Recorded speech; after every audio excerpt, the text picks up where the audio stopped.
सांप और नेवले की कहानी। एक बार एक गांव में एक ब्राह्मण अपनी पत्नी के साथ रहता था।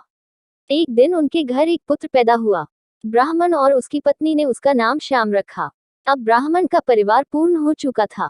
अब वह दोनों बहुत खुश थे।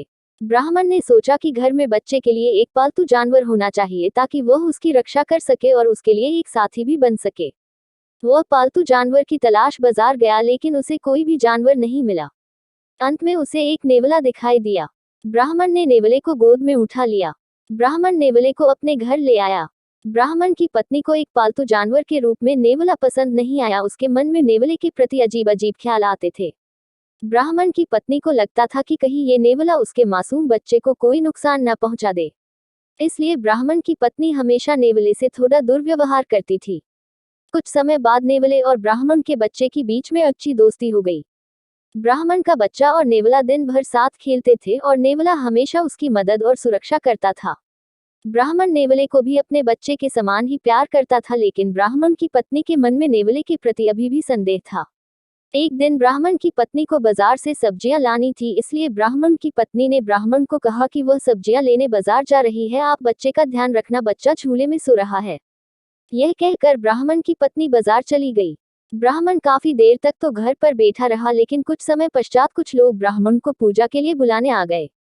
ब्राह्मण ने नेवले को कहा कि वह पूजा के लिए बाहर जा रहा है। बच्चा झूले में सो रहा है, तुम बच्चे का ध्यान रखना। यह कहकर ब्राह्मण भी पूजा के लिए बाहर चला गया। थोड़ी देर बाद ब्राह्मण की पत्नी सब्जी खरीद कर घर लौटी तो उसने देखा कि नेवले का मुंह पूरा खून से भरा है और नेवला घर के गेट पर बैठा है। नेवले को खून से भरा देख ब्राह्मण की पत्नी ने अपने हाथ में जो सब्जी का थैला था उसको नेवले के ऊपर गिरा दिया और जल्दी से अपने घर में भाग कर गई।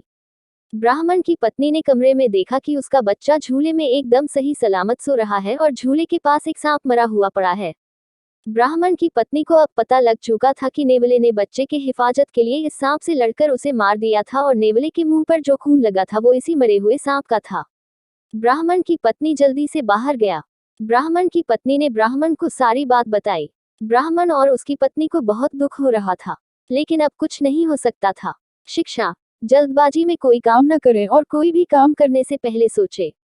ऐसी कहानी सुनने के लिए देसी एक स्टोरी को सब्सक्राइब करें और लाइक करें और घंटी दबाना ना भूलें, सबसे पहले नोटिफिकेशन आप तक पहुंचे।